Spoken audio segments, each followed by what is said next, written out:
ശ്രീനാരായണ ഗുരു വർണ്ണ വർഗീയ ചിന്തകൾക്ക് അതീതമായ വ്യക്തിത്വമെന്ന് മഹാരാഷ്ട്ര ഗവർണർ CP രാധാകൃഷ്ണൻ മുംബൈയിൽ ശ്രീനാരായണ മന്ദിരസമിതിയുടെ 61ാം വാർഷികാഘോഷങ്ങൾ ഉദ്ഘാടനം ചെയ്ത് സംസാരിക്കുകയായിരുന്നു ഗവർണർ. ശ്രീനാരായണ ഗുരു വർണ്ണ വർഗീയ ചിന്താഗതികൾക്ക് മീതെയുള്ള വ്യക്തിത്വമെന്ന് Maharashtra governor CP Radhakrishnan. We are always talking about so many scholars all over the world, but Narayana Guru is the only scholar who dedicated his whole life. Chembur Sreenarayana നഗറിലെ വിദ്യാഭ്യാസ സമുച്ചയത്തിൽ നടന്ന ശ്രീനാരായണ മന്ദിരസമിതി വാർഷികാഘോഷ പരിപാടികൾ ഉദ്ഘാടനം ചെയ്ത് സംസാരിക്കുകയായിരുന്നു മഹാരാഷ്ട്ര ഗവർണർ.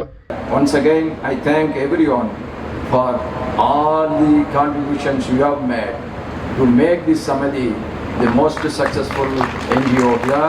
ഗുരു മുന്നോട്ട് വെച്ച ദർശനം നടപ്പാക്കുന്നതിൽ ശ്രദ്ധാലുക്കളായ ശ്രീനാരായണ മന്ദിരസമിതി പ്രവർത്തകരെ ഗവർണർ അഭിനന്ദിച്ചു. കോവിഡിനെ പ്രതിരോധിക്കുന്നതിൽ രാജ്യം ലോകത്തിന് തന്നെ മാതൃകയായിരുന്നുവെന്ന് മഹാരാഷ്ട്ര ഗവർണർ ചൂണ്ടിക്കാട്ടി. But India is the only country in the whole world.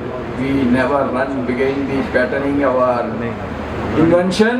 സമിതിയുടെ 41 യൂണിറ്റുകളിൽ നിന്നായി ആയിരങ്ങൾ ആഘോഷ പരിപാടികളിൽ പങ്കെടുത്തു. വാദ്യഘോഷങ്ങളുടെ അകമ്പടിയോടെ വർണ്ണാഭമായ വരവേൽപ്പോടെയാണ് ചടങ്ങുകൾക്ക് തുടക്കം കുറിച്ചത്. സമിതി പ്രസിഡന്റ് MI ദാമോദരൻ അധ്യക്ഷത വഹിച്ച സമ്മേളനത്തിൽ MP സഞ്ജയ് പാട്ടീൽ വിശിഷ്ടാതിഥിയായിരുന്നു. സാമ്പത്തികമായി പിന്നോക്കം നിന്നിരുന്ന 10,000-കണക്കിന് വിദ്യാർത്ഥികൾക്ക് ഉന്നത വിദ്യാഭ്യാസം നൽകിയാണ് സമിതി ഗുരുവിന്റെ ആശയങ്ങൾ നടപ്പിലാക്കുന്നതെന്ന് പ്രസിഡന്റ് MI ദാമോദരൻ പറഞ്ഞു.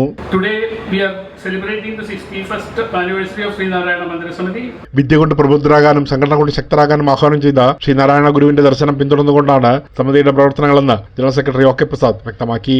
Samadhi was established in 1963 based on the teaching of Srinarayana Guru, the great saint, social reformer from Kerala.